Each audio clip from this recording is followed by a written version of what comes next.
kasih tahu ya Nana bahwa Al-Fatihah tadi Al-Fatihah itu yang menjadi pembahasan yang tadi yang bonus. Oh ya, siap. Review ayat. Oke.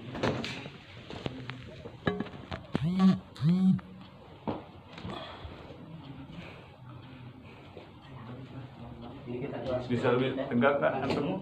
Nah gitu. Apa enggak? Kuat nggak? Kuat gini ya? Kuat kan? Ini kelihatan nggak? Jangan. Kurma.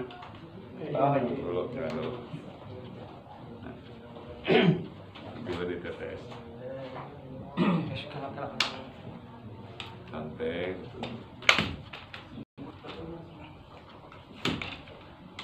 Yang mana kamera teh? Ini kamera utama, ya, ini kamera Ustad. Oh ya. Gimana? Bagian nama ke situ, ke tengah ya? Iya, tengah.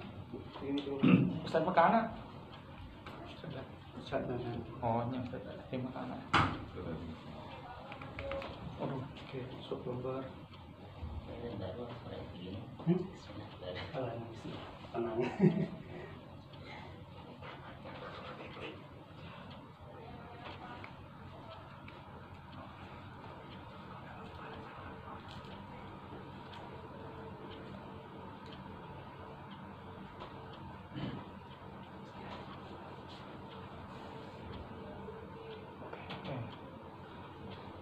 Alhamdulillah dosen.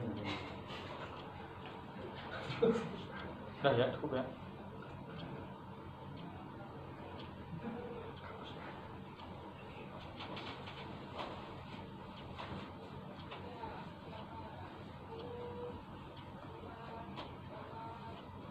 Tujuh, enam, lima, tiga, dua.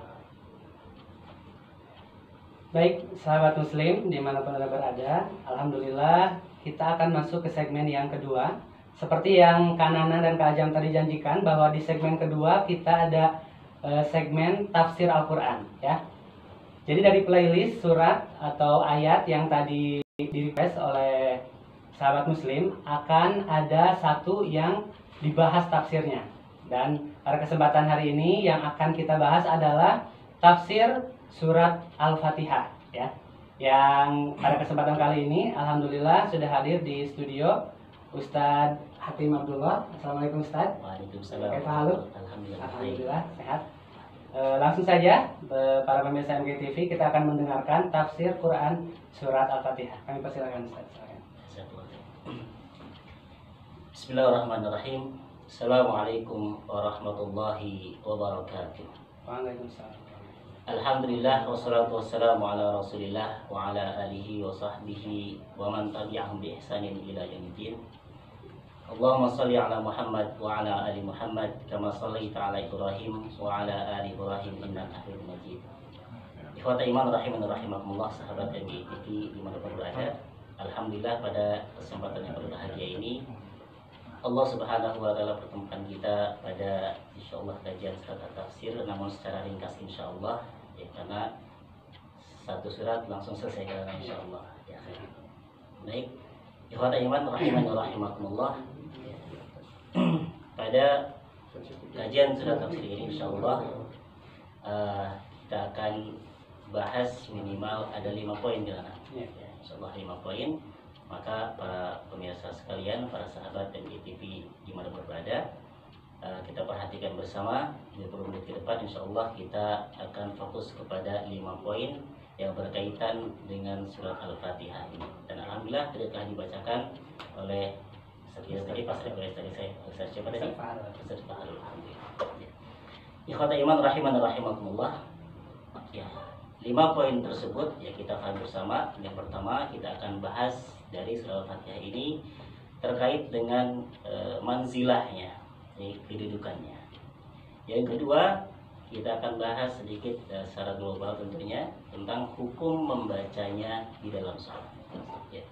Kemudian yang ketiga yang akan kita bahas bersama adalah nama-nama yang datang dari Rasulullah SAW ya pada kita dari surat Al-Fatihah ini.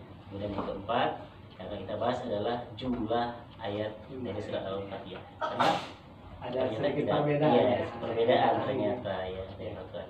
Yang terakhir kita akan bahas bersama adalah tentang tadi penjelasan secara singkat dari surat Al-Fatihah ini. Baik, ikhwata iman rahimakumullah, sahabat MGI TV yang dimuliakan Allah Subhanahu wa taala. Manzilatu Al-Fatihah, jadi fil Islam di fil Quran. Kedudukan surat Al-Fatihah dalam Al-Quran begitu mulia, begitu agung. Kenapa? Ikhwata iman rahimakumullah, karena Al-Fatihah ini ya Allah Subhanahu wa taala tempatkan di pertama ketika kita membuka Al-Quran mushaf, yang terbuka adalah surat Al-Fatihah ya. Dari 114 surat yang ada, yang pertama kali kita buka adalah surat Al-Fatihah. Jadi kedudukannya begitu agung. Juga di mana para ulama menyebutkan Al-Fatihah itu disebutkan sebagai Ummul Kitab. Itu adalah ibu induk Ummul Kitab dan Ummul Quran. Ini yang pertama tentang kedudukan dalam surat Al-Fatihah.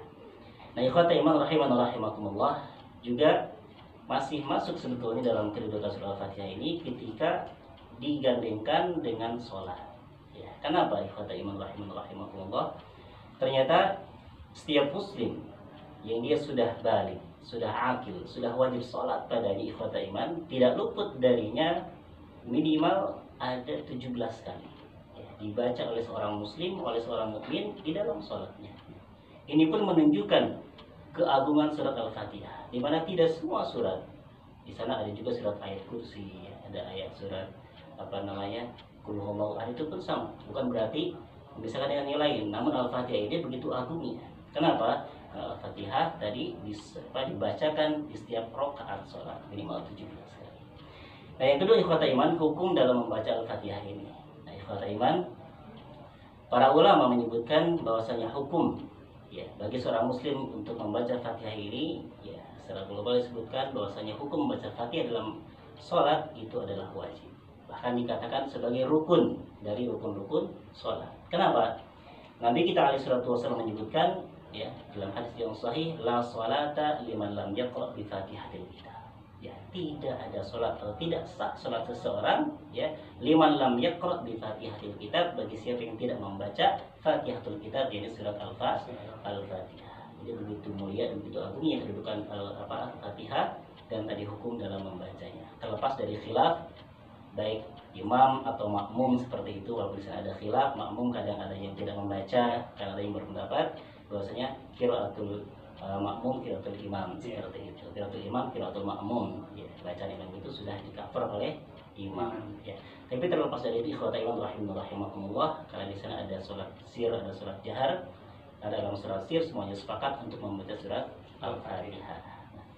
Ikhwata iman itu yang kedua. Kemudian berikutnya yang ketiga adalah tentang nama-nama surat Al-Fatihah ya. Jadi ikhwata iman, sahabat MGI TV yang dimuliakan Allah Subhanahu wa taala, Al-Fatihah ini memiliki beragam nama. Ya, di antaranya kita sebutkan beberapa. Yang pertama tadi sudah disebutkan suratul Fatihah. Surat Fatah yaftahu, membuka.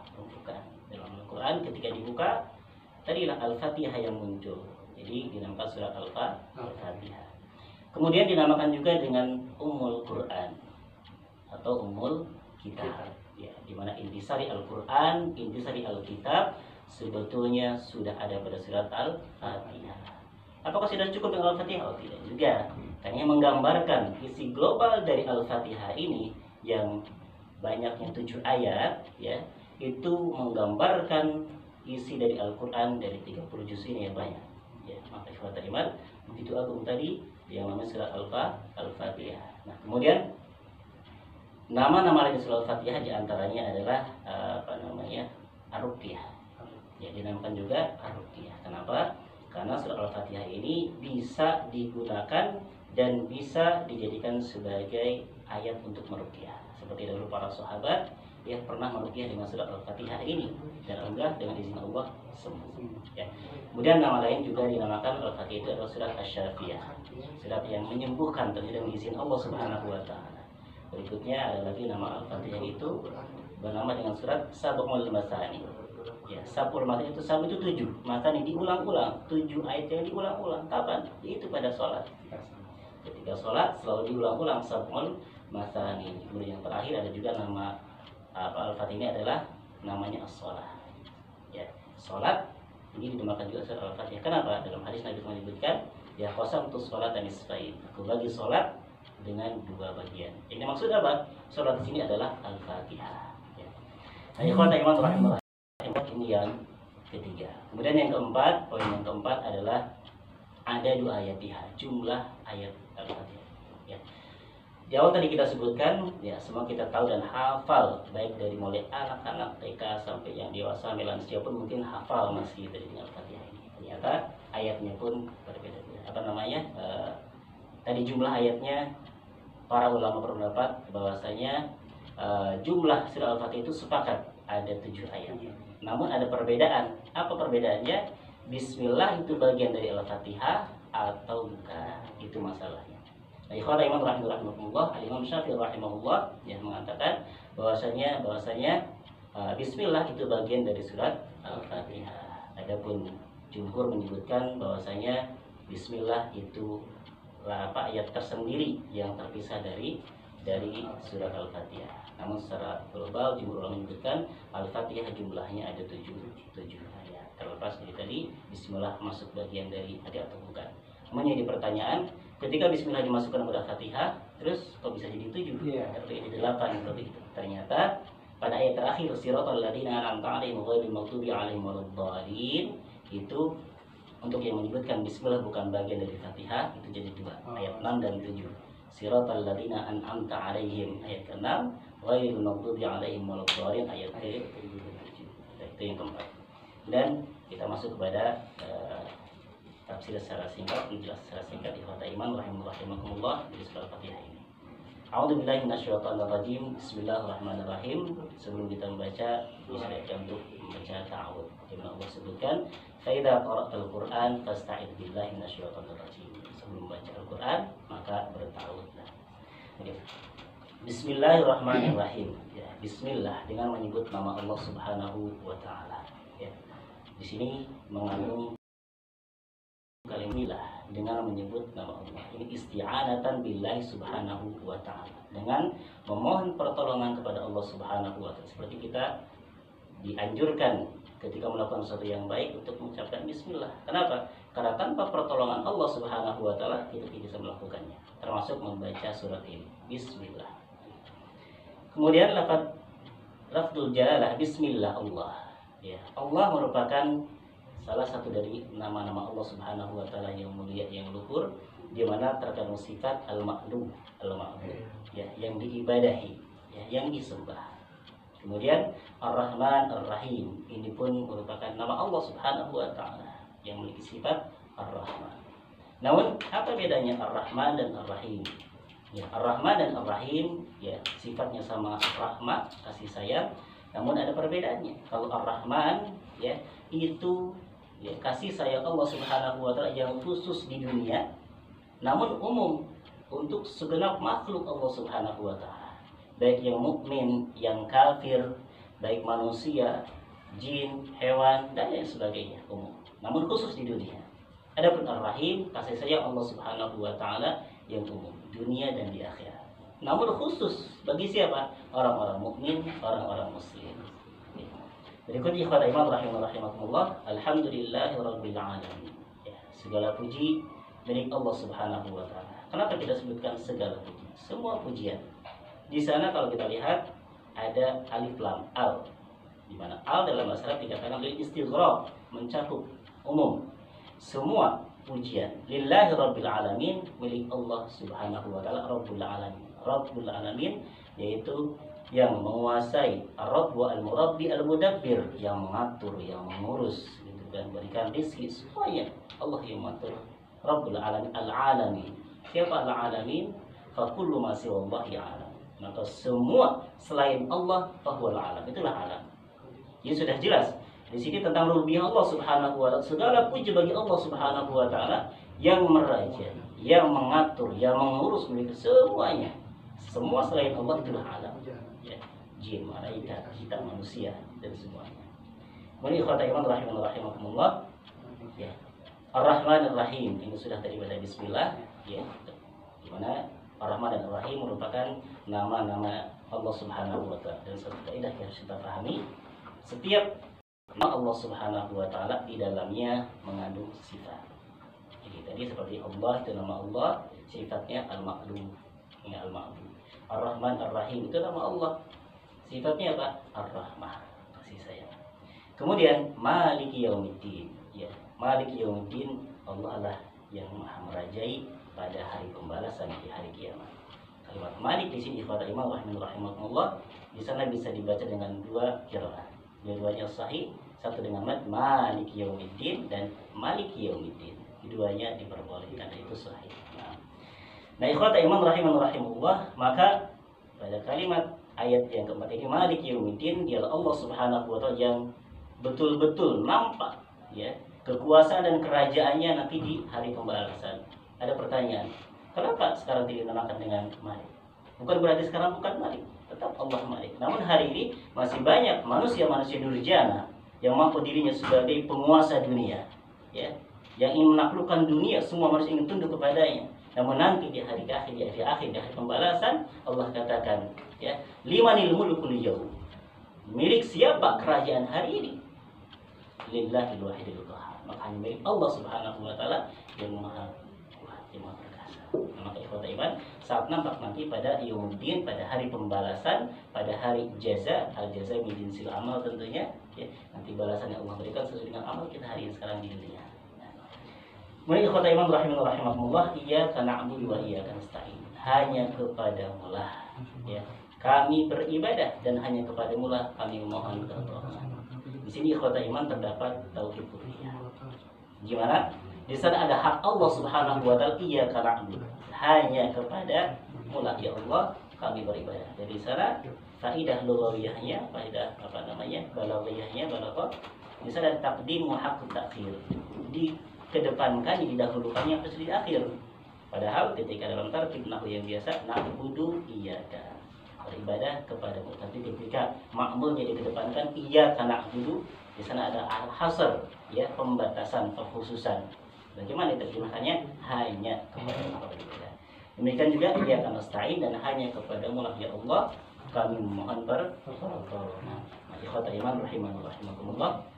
Di sini dari ayat alhamdulillahirabbil alamin sampai iyyaka na'budu wa iyyaka nasta'in, ya, sampai iyyaka na'budu wa ini adalah hak Allah Subhanahu wa taala. Seperti disebutkan tadi, Fatihah dibagi dua, sebagian itu hak Allah, sebagian hak hamba. Nah, sisanya ihdinas siratal mustaqim sampai akhir ayat itu hak hamba. Nah, ikhwata iman rahimakumullah, kemudian ayat yang ke-6, ihdinas siratal mustaqim, tunjukilah kepada kami jalan yang lurus. Ya.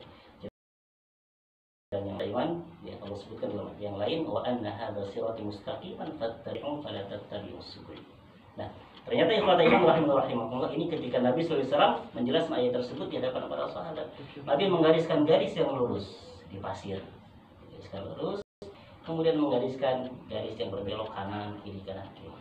Dan Nabi sebutkan ayat yang tadi, wa anna hadza sirati mustaqim. Ini adalah jalan yang lurus. Adapun jalan yang ke kanan dan kiri ini adalah tadi subul. Di mana kata Rasulullah SAW, ya, ala kulli sabilin syaitanun yad'u ilaihi. Setiap jalan tadi yang keluar dari jalan yang lurus, ada syaitan yang akan membawanya. Mungkin jauh dia sebelah. Nah, ikhwata iman rahimakumullah, disebutkan oleh para ulama juga, as-siratal mustaqim adalah al-Islam, ya, dan Al-Qur'an. Kemudian ikhwata iman, ayat yang terakhir pada ayat ke-7 ini, dan firman Allah, siratal ladzina an'amta 'alaihim ghairil maghdubi 'alaihim waladdallin. Ini jadi poin bagi kita ikhwata iman, bahwasanya jalan yang lurus adalah jalan-jalan yang telah engkau beri nikmat ya Allah.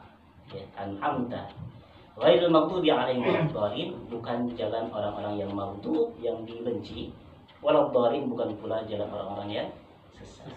Dan jadi pertanyaan, siapakah orang-orang yang Allah beri nikmat? Maka dalam ayat yang lain pula Allah sebutkan, ya, wa may yuti'illaha war rasul fa ulaika ma'al ladzina an'amta minan nabiyyin wasiddiqin wasyuhada wassalihin.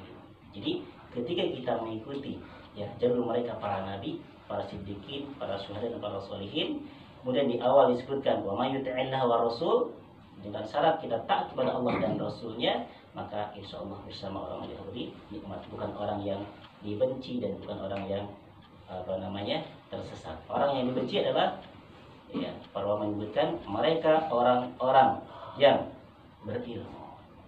Kenapa berilmu bisa dibenci? karena ilmunya tidak diamalkan. Bahkan ilmunya dijadikan untuk bermaksiat kepada Allah, dan itu dipelopori oleh orang-orang Yahudi. Dan siapapun yang mengikuti jalurnya atau apa yang telah ditempuh oleh orang Yahudi ikut kepada golongan yang dibenci. Dan yang terakhir itu dua adalah orang-orang yang tersesat. Siapa mereka? Orang-orang yang beramal biduni ilmu, beramal tapi tanpa ilmu. Ya, amalnya banyak, semangat, tapi ilmunya tidak ada. Dan itu dipelopori oleh orang-orang Nasrani. Waliyahzubillah. Ya, mudah-mudahan tafsir singkat dari surat Al-Fatihah ini bermanfaat untuk saya pribadi, buat anak, juga kepada pemirsa sekalian. Ya, sekian yang bisa saya sampaikan dari surat Al-Fatihah. Wassalamualaikum warahmatullahi wabarakatuh. Assalamualaikum warahmatullahi wabarakatuh. Masya Allah, barakallahu fiik Ustaz. Sahabat Muslim, tadi kita sudah mendengarkan pemaparan tafsir Al-Quran surat Al-Fatihah ya, yang sudah disampaikan oleh Ustaz Hafizahullah Ta'ala. Dan begitu luas ya Ustaz ternyata ya, dari 7 ayat tersebut, kemudian mulai dari kedudukan surat Al-Fatihah, nama-namanya, kemudian tadi tafsirnya sudah dijelaskan. Dan mudah-mudahan apa yang Ustaz sampaikan tadi bisa kita resapi, kemudian kita bisa pahami, kemudian menambah keimanan kita ya sahabat Muslim. Ustaz tidak ada pertanyaan karena memang kita ada satu segmen lagi. Kami ucapkan barakallahu fiik. Sahabat Muslim, sebentar lagi kita akan masuk ke segmen yang ketiga, yaitu teka-teki seputar Islam. Tapi sebelumnya kita akan mendengarkan tilawah Al-Quran dari para qori yang sudah hadir di studio. Kami persilakan. أعوذ بالله من الشيطان الرجيم إن هذا القرآن يهدي للتي هي أقوم ويبشر المؤمنين الذين يعملون الصالحات أن لهم أجرا كبيرا وأن الذين لا يؤمنون بالآخرة أعتدنا لهم عذابا أليما. Oke, itulah kegiatan di MGTV ya, di acara Murotal. Mudah-mudahan bermanfaat dan jadi inspirasi buat semuanya. Assalamualaikum warahmatullahi wabarakatuh.